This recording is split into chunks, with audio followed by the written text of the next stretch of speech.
Assalamualaikum warahmatullahi wabarakatuh. Selamat datang di podcast horor gelap gulita, tempat di mana kegelapan memeluk ketakutanmu dan setiap bayangan berbisikan cerita yang belum pernah terungkap.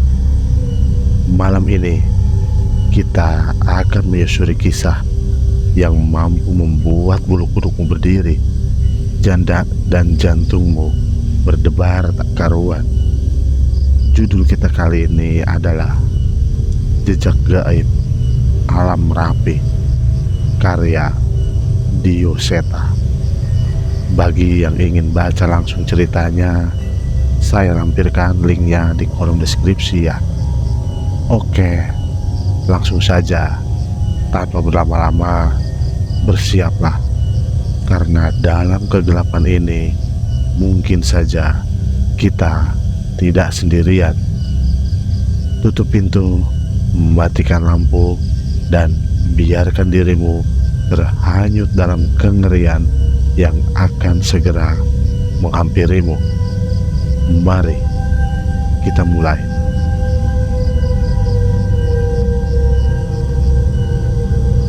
Gunung Merapi, sebuah mahakarya dari Sang Maha Pencipta yang berdiri kokoh dengan keangkuhannya.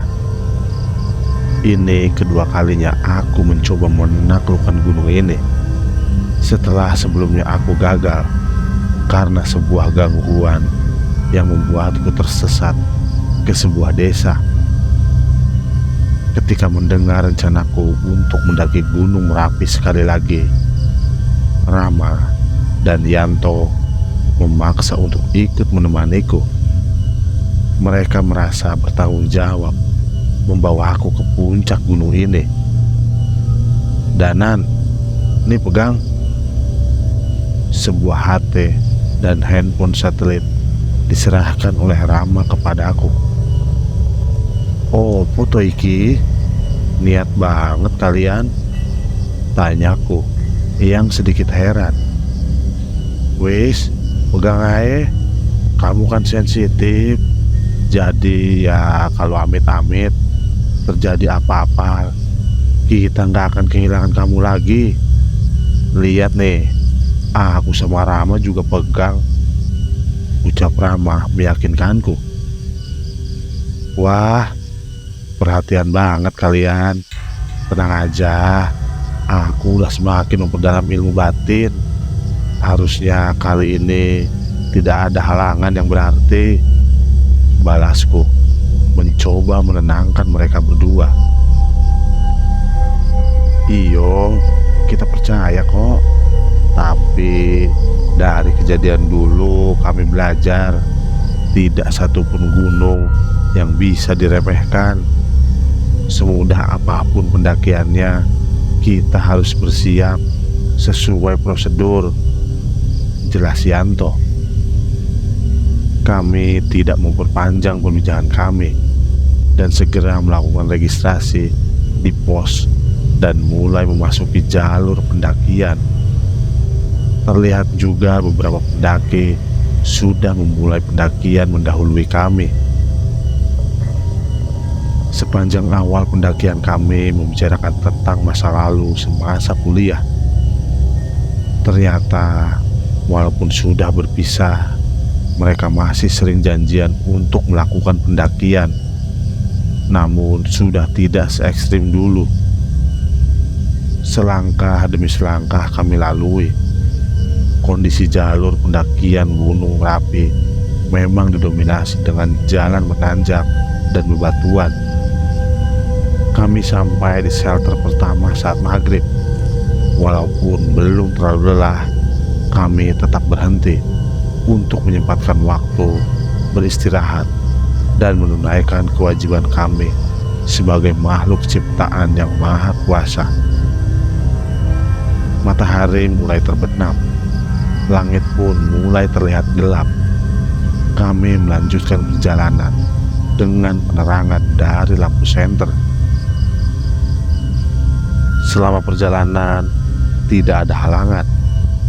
Sampai setelah melewati pos pertama, Rama yang berjalan di depanku terlihat berhenti. Memang dari tadi aku merasa ada yang aneh. Entah mengapa, sepanjang perjalanan terasa sepi. Tidak ada suara jangkrik atau binatang malam maupun pendaki lain. "Rama, kenapa berhenti?" tanya Yanto, memastikan keadaan Rama di depan. Itu apa, Danan?" ucap Rama dengan suara yang bergetar. Aku berlari menyusul Rama. Rupanya di hadapan Rama berdiri sesosok makhluk hitam besar membelakangi kami. Ia menoleh dan memamerkan matanya yang merah dan taring yang keluar dari mulutnya. Segera aku mengambil posisi terdepan dan mendahului Rama dan mendekat ke arah makhluk itu. Namun makhluk itu menghilang tanpa jejak seperti asap. "Danan, gimana?" Rama menanyakan kondisi di depan padaku. Enggak apa-apa.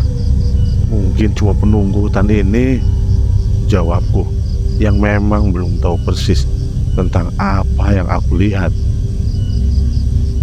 Kami melanjutkan perjalanan. Namun entah mengapa, aku merasa setelah kejadian tadi, jalur yang kami lewati semakin gelap. Lebih gelap dari biasanya. Bahkan senter kami pun tidak dapat menerangi seluruh jalan. "Danan, bener ini jalannya?" tanya Rama yang masih mengikuti dari belakang. "Harusnya sih bener, toh dari tadi nggak ada jalan lain," jawabku. Walaupun jalan yang kami lewati sudah sesuai rute, namun entah mengapa kami terhenti di hadapan sebuah hutan tanpa ada jalan setapak seperti biasanya. "Rama, jalan setapaknya habis di sini. Berarti kita harus masuk ke hutan itu," tanyaku pada Rama. "Iya, Danan. Dulu kita emang lewat hutan sedikit, tapi kok kayaknya beda sama yang sebelumnya ya," jawab Rama kepada aku.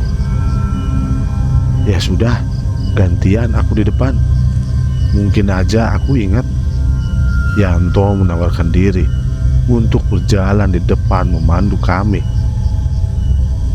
Semenjak memasuki hutan, suasana menjadi sangat berbeda. Cahaya bulan hampir tidak bisa masuk ke hutan ini. Hanya penerangan dari senter kamilah yang membantu kami untuk mencari jalan. Kami berjalan menelusuri gelapnya hutan, tapi entah mengapa perjalanan kami terasa lama sekali tanpa ada tanda-tanda ujung dari hutan ini. "Danan, kamu gak merasa ada yang aneh?" tanya Rama padaku. "Iya, kita sudah jalan lama, tapi kenapa gak ketemu ujung dari hutan ini ya?" Aku setuju dengan Rama. "Emang kamu tahu kita diisengin apa enggak?" Kali ini Yanto mencoba memastikan kepadaku. "Kalau ada yang iseng, aku pasti sudah sadar. Tapi memang aneh, di gunung yang biasanya banyak makhluk gaib, di hutan ini malah tidak ada sama sekali," ceritaku pada kedua temanku itu. Kami menyudahi perbincangan kami dan mulai berjalan lagi. Entah berapa jam perjalanan hingga lampu senter kami mulai meredup. Saat diselimuti rasa lelah, kami mulai merasa gelisah. Angin dingin yang berhembus merubah suasana hening ini menjadi semakin mencekam. "Api, itu ada api, Danan," ucap Yanto yang melihat sepercik cahaya dari dalam hutan yang masih cukup jauh. Kami merespon ucapan Rama dan mempercepat langkah kami. "Yanto, tunggu!" Semakin dekat dengan nyala api itu, perlahan aku mencium bau yang cukup aneh. Kenapa, Danan?" tanya Rama. "Bau melati, hati-hati," jawabku dengan singkat. Terlihat mereka memahami maksudku dan mulai melangkah dengan hati-hati. Saat kami sudah mulai dekat, aroma melati itu semakin pekat. Cahaya api yang kami lihat semakin dekat. Namun, bukannya berasal dari api unggun. Rupanya, api itu berasal dari beberapa batang lilin yang di tengahnya terdapat bunga dan kemenyan yang disusun seperti sesajen. "Danan, apaan ini?" Yanto merasa takut dan terjatuh ke tanah. "Ini ritual klinik. Berarti seharusnya ada pelakunya di sini." Aku menoleh ke sekeliling. Namun, hutan ini terlalu gelap. Sebelum sempat menemukan sesuatu, terdengar langkah kaki mendekat dari balik cahaya lilin tersebut. Dari dalam kegelapan, terlihat sesosok makhluk kurus berambut panjang merayap menjilati bunga-bunga yang disajikan di sana. Seolah menyadari kehadiran kami, ia menengadahkan kepalanya dan melirik kami dengan matanya yang hitam. Apaan itu, Danan?" teriak Yanto yang ketakutan. "Demit alas, Tok. Tapi pasti ada yang manggil makhluk itu ke sini. Lebih baik kita pergi," ucapku pada Rama. Belum sempat melangkah, terdengar suara seseorang dari belakang makhluk itu. "Sampean ora iso lunga." Saat ini, aku mulai merasakan bahaya. Demit-demit yang aku lihat sepanjang jalan dan bahkan yang makan sesaji ini belum ada yang membuatku gentar. Namun, saat suara itu terdengar, situasi di hutan ini berubah, semakin mengerikan. Suara sebuah benda jatuh di dekat Yanto. Ia menoleh ke arah benda yang jatuh, tak jauh dari tempat ia terduduk. Tangannya mencoba meraihnya, namun ia mengenali tekstur yang ia pegang. Penyesalannya sudah terlambat. Saat ini, sebuah kepala manusia tergenggam di kepalanya dan mulai menoleh ke arah Yanto. Tolong!" Suara itu terdengar dari kepala dengan wajah yang penuh luka yang sudah membusuk. Matanya yang bolong sudah dipenuhi oleh banyak sekali belatung. "Danan, kepala Danan, ini kepala," ucap Rama yang refleks melempar benda itu. Namun rupanya semua tidak berhenti sampai di situ. Yanto menunjuk pada sesuatu di atas pohon dekat kami. Aku melihatnya dan memperhatikan sekeliling. Hutan yang tadi kami lewati dengan hening, kali ini dipenuhi dengan mayat-mayat yang tergantung terbalik di atas pohon. Tidak hanya satu, namun hampir di seluruh pohon di sini tergantung mayat dengan tubuh yang tidak utuh lagi. Gila, hutan apa ini?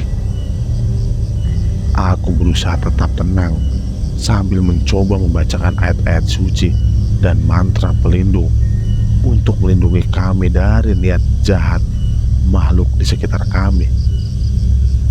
"Keluar kamu, tunjukkan wujudmu," tantangku kepada makhluk yang berbicara tadi. Bukannya menampakkan diri, bayangan makhluk itu malah terlihat menjauh. Tidak perlu, aku sudah dapat satu. Samar-samar terdengar suara makhluk itu meninggalkan kami. Rama, Rama di mana? Tanyaku pada Yanto yang masih panik. Kami mencari ke sekeliling. Tadi dia di sini, gak jauh dari kita. Kali ini ia semakin panik dan segera menghubungi dengan HT yang ia bawa. Namun tetap tidak ada jawaban. Tak sedikit pun petunjuk keberadaan Rama terlihat di dekat kami. Sebaliknya, mayat-mayat yang tadi tergantung di atas pohon mulai berjatuhan dan merayap ke arah kami. Tolong, tolong. Aku mencoba membacakan doa-doa penenang untuk menenangkan demit wanita yang merayap ke arahku. Namun Yanto terlihat panik. Puluhan mayat mulai merayap ke tubuhnya. Tolong Danan, tolong, teriak Yanto. Aku membatalkan niatku dan berdiri menarik Yanto untuk berlari. Namun mayat-mayat itu terus berjatuhan dari atas pohon dan bermunculan dari gelapnya malam. Kesini. Suara seorang wanita terdengar dari salah satu sisi hutan. Kami menoleh. Terlihat seorang perempuan bersembunyi di balik pohon memanggil kami. Tak ada pilihan, kami berlari ke arahnya. Namun sebelum sempat sampai, wanita itu berlari menjauh, seolah meminta kami mengikutinya. Benar saja, jalur yang ia tunjukkan sama sekali tidak diganggu oleh mayat-mayat itu. Kami berlari dan terus berlari hingga akhirnya kami sampai di mulut hutan. Kami berhenti, namun terlihat wanita itu terus berlari. Kami mengikuti arah larinya dengan perlahan, dan di sana terlihat sebuah desa kecil. Danan, Yanto, kesini. Seseorang memanggil kami. Itu adalah suara Rama. Kami segera menghampirinya dan mengecek keadaannya. Rama, kamu gak apa-apa? Gimana kamu bisa sampai sini? Tanyaku pada Rama. Itu waktu terpisah dari kalian, aku ketemu mbak itu dan dia ngajak aku ke sini, jelas Rama. Kami memperhatikan desa itu. Nampak rumah-rumah kayu zaman dulu mendominasi bangunan di desa ini. Mas, mau ke puncak ya? Tiba-tiba terdengar suara seorang bapak menghampiri kami. Iya pak, bener lewat sini jalurnya pak. Aku menjawab pertanyaan bapak itu. Biasanya jarang ada yang lewat sini, tapi saya juga heran kenapa malam ini jadi banyak yang lewat desa ini ya. Bapak itu bertanya kembali. Aku menceritakan semua yang terjadi, termasuk mengenai makhluk yang kami lihat di hutan tadi. Bapak itu hanya mengerutkan dahi, menunjukkan rasa simpatinya. Ya sudah, mas-mas saya istirahat dulu. Bahaya kalau kemalaman. Lagi pula kemungkinan mas-masnya juga sudah diincar, ucap bapak itu. Kami duduk di salah satu selasar rumah warga dan meminum air perbekalan kami untuk menghilangkan rasa lelah. Mas, sini. Terdengar suara seorang perempuan memanggil kami. Rupanya itu adalah suara perempuan yang memandu kami keluar dari hutan.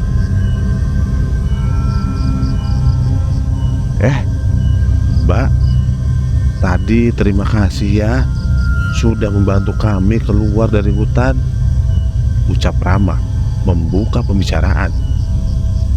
"Iya mas, gak apa-apa, udah biasa. Ini Sabtu Kliwon. Biasanya para pencari ilmu menjadikan hutan untuk mencari tumbal," jawab perempuan itu. Kami saling menatap. Salah sedikit, kamilah yang akan jadi tumbal para pencari ilmu itu. "Udah, ayo ke balai desa. Tadi habis ada acara. Ada teman-teman masnya juga di sana."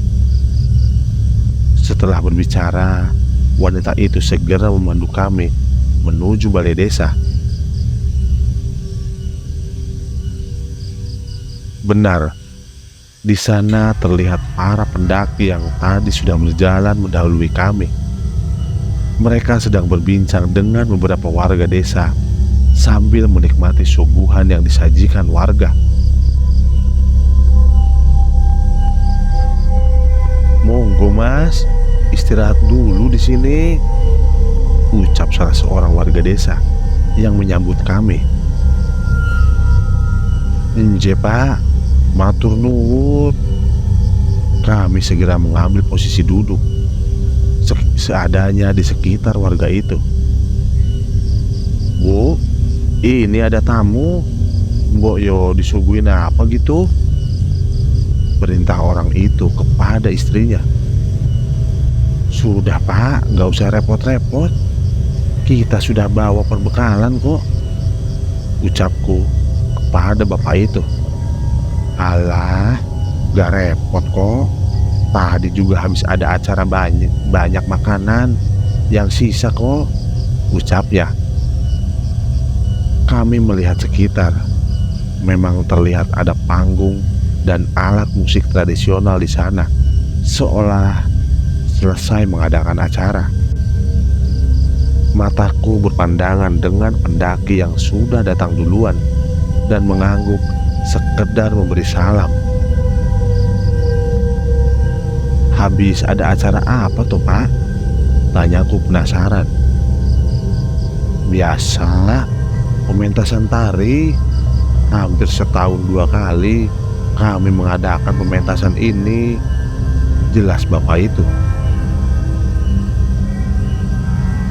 Tidak ada sound system, hanya alat musik tradisional yang usang yang terlihat di sekitar panggung. Aku berjalan-jalan dan memperhatikan panggung dan orang-orang di sekitar balai desa. "Monggo, dicicipin seadanya." Tiba-tiba, istri dari warga desa yang menyambut kami datang dengan membawa sebuah nampan berisi makanan dan teh hangat. "Kebetulan stok airku sudah habis. Diisi teh hangat cocok ini." Rama segera mengambil kendi berisi teh dan mengisi botolnya.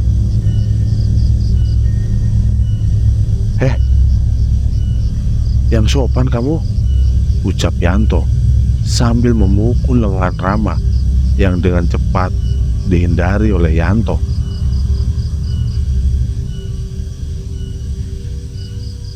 "Ya sudah, dinikmati dulu ya. Saya tinggal dulu," ucap warga desa itu. "Nji, terima kasih banyak pak," jawabku. Aku menghampiri Rama dan Yanto untuk segera duduk dan memikirkan mengenai kejadian di hutan tadi. Rama dan Yanto masih sibuk membicarakan hal yang tidak penting. Sambil melihat kekonyolan mereka, aku bermaksud memakan suguhan yang disajikan warga tadi. Namun, semua itu terhenti oleh seorang wanita yang muncul menghampiri kami. "Jangan dimakan," ucap wanita itu dengan menatapku sejenak dan segera pergi meninggalkan kami. Samar-samar aku mengingat wajah wanita itu. Tidak pasti, tapi Aku rasa aku pernah melihatnya. Wajah wanita itu sama persis dengan wajah mayat wanita di hutan tadi yang sempat kudoakan.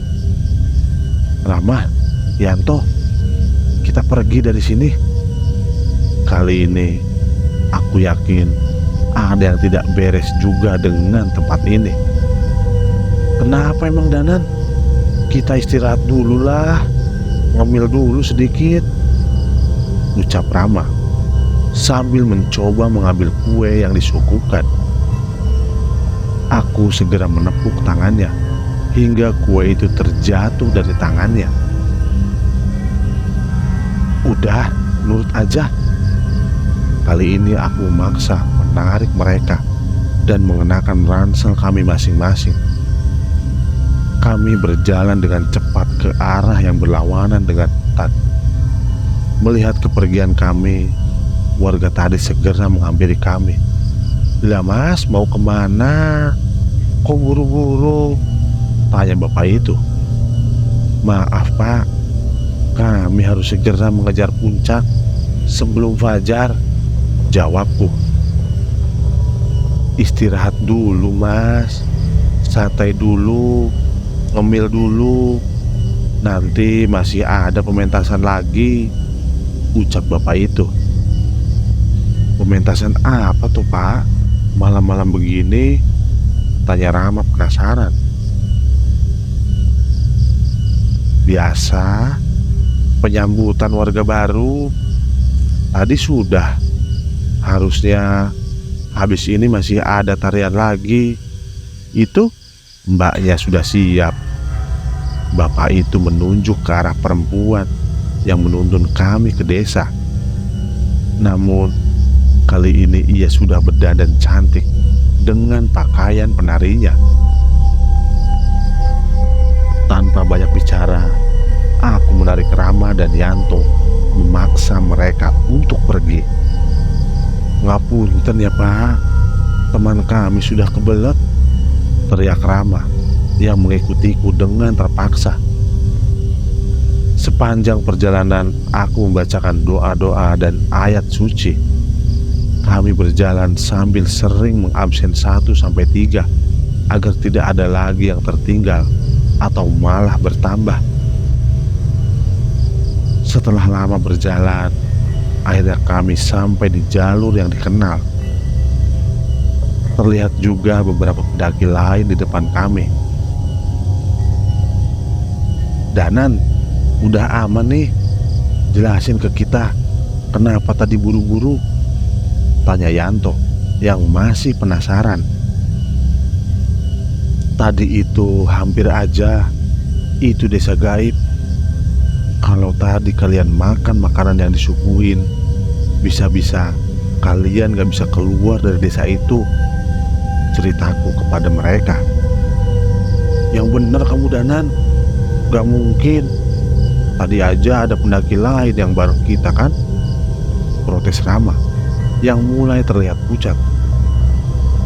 Mereka sudah terlanjur makan suguhan warga di sana. Sekarang mereka sudah dianggap warga desa itu. Makanya dibuat penyambutan, jelasku sekali lagi. Yanto terlihat lebih pucat dari Rama. Tubuhnya terlihat gemetar sambil mencoba mengeluarkan botol air yang sudah diisi teh hangat dari desa itu. Saat botol itu dibuka, tercium bau amis yang sangat menyengat, seperti bau darah hewan yang sudah membusuk. Dan tidak hanya itu, satu persatu belatung mulai keluar dari cairan amis di botol milik Rama. Yanto terlihat tak mampu menahan rasa mualnya. Segera aku menutup hidungku dengan kain dan membantu Rama membuang cairan itu dan mencuci botolnya dengan tanah dan membacakan doa untuk menghindari makhluk halus yang tergoda dengan minuman dari desa gaib ini. "Danan, berarti pendaki tadi gak bisa diselamatin? Tanya Rama kepada aku. Aku hanya menggeleng. Namun Rama masih tidak terima. Bukannya kamu punya ilmu batin? Kalau kita paksa mereka melepaskan pendaki itu, gimana? Tanya Rama. Percuma. Mereka itu penduduk asli sini. Kitalah yang pendatang. Sekarang pendaki itu sudah menjadi warga desa gaib itu dan hidup bersama mereka. Tidak ada yang bisa kuperbuat. Setidaknya dengan kemampuanku saat ini, aku mencoba menjelaskan kondisinya pada Rama. Berarti seandainya ada orang yang lebih hebat, mereka bisa diselamatkan? Tanya Rama sekali lagi. Mungkin bisa. Saat kita turun, kita sampaikan kejadian ini pada juru kunci. Seharusnya ia mempunyai wibawa yang cukup untuk meminta pendaki itu kembali. Rama mulai mengerti dan Yanto pun sudah mulai tenang. Kami melanjutkan untuk berjalan kembali dan memutuskan membuka tenda di pos Pasar Bubrah bersama pendaki lainnya. Danan, katanya Pasar Bubrah juga angker. Katanya ada pasar gaib gitu ya? Tanya Rama yang mulai jadi penakut karena kejadian tadi. Iya, tapi hari ini bukan pasarannya. Tenang aja, jawabku menenangkan mereka. Kami beristirahat dan menghabiskan sisa malam untuk tidur di tenda dan memasang alarm menjelang subuh untuk segera menjemput puncak Merapi yang gagal kugapai beberapa tahun lalu. Pagi mulai datang. Sebelum alarm berbunyi, suara para pendaki lain sudah lebih dulu membangunkanku. Terlihat Rama dan Yanto juga berusaha keras menahan rasa kantuknya. Kami bersiap untuk memulai pendakian di medan yang berbatu. Kami bersiap mendaki Gunung Anyar untuk mencapai puncak Merapi. Aroma belerang mulai tercium dengan udara dingin yang selalu berasap. Hingga akhirnya kami sampai di puncak, di mana terdapat tempat datar yang cukup luas, tepat di bawah puncak Garuda. Tepat saat matahari terbit, sebuah pemandangan yang luar biasa terlukis di hadapanku. Kemegahan gunung-gunung terindah di Jawa Tengah terlihat dari sini. Indahnya Gunung Sindoro, Sumbing, Pegunungan Dieng, dan Gunung Slamet terlihat di horizon barat. Megahnya Gunung Merbabu yang dapat dilihat di sebelah utara, dan Gunung Lawu di sebelah timur yang terlihat berdiri kokoh. Sungguh sebuah keagungan ciptaan yang maha kuasa yang tidak henti-hentinya aku kagumi. Seolah seluruh medan berat dan perjalanan yang mencekam tidak lagi berarti setelah melihat semua ini. Danan, sini aku fotoin, teriak Rama kepadaku. Aku menghampiri mereka dan berpose tepat di bawah puncak Garuda, sebuah batu yang dulunya berbentuk seperti burung Garuda yang hancur pasca erupsi tahun 2010 lalu. Kami beberapa kali berfoto sambil mengibarkan bendera merah putih, sebuah kebanggaan atas keindahan alam yang dimiliki oleh bumi pertiwi ini.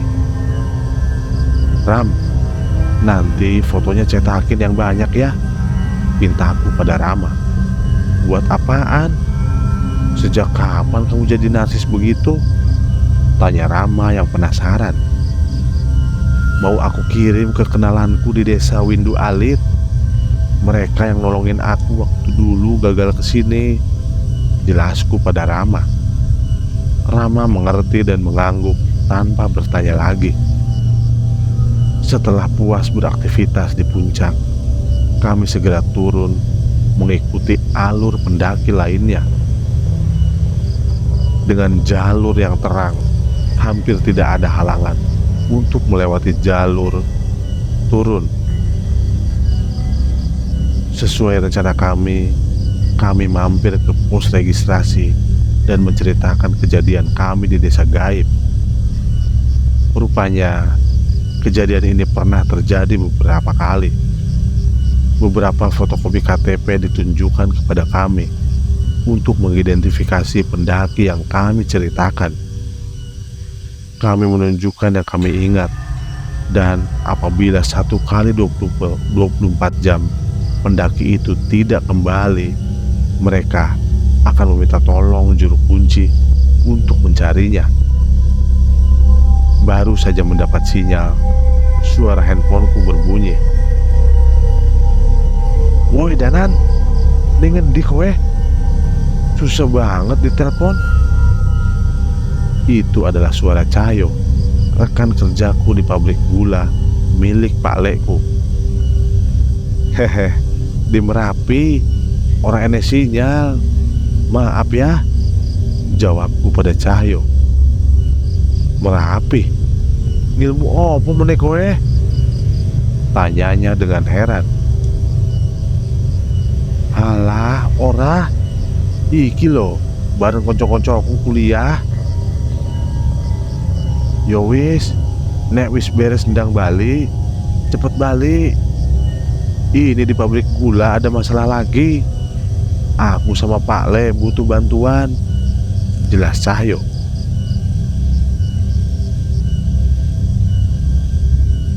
Aku mengiyakan perkataan Cahyo. Jika Cahyo sudah meminta tolong, berarti ia benar-benar kesulitan. Rama dan Yanto terlihat berkeliling mencari sarapan. Setelahnya kami berpisah dan kembali ke aktivitas kami masing-masing. Aku cukup senang.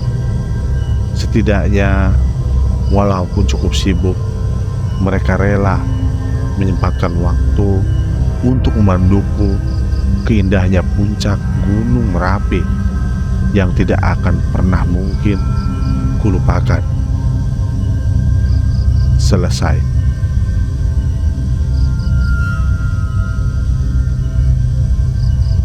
Oke, itulah tadi Jejak Gaib Alam Merapi karya Dioseta. Dan terima kasih sudah menonton cerita horor kali ini. Jika Anda menikmati kisah ini, jangan lupa untuk like, share, dan subscribe agar Anda tidak ketinggalan cerita-cerita menyeramkan lainnya. Aktifkan juga lonceng notifikasinya supaya Anda menjadi yang pertama tahu ketika ada video baru. Jika Anda punya pengalaman horor atau cerita seram lainnya, tuliskan di kolom komentar di bawah. Sampai jumpa di cerita berikutnya. Dan ingat, hati-hati saat gelap tiba. Selamat malam.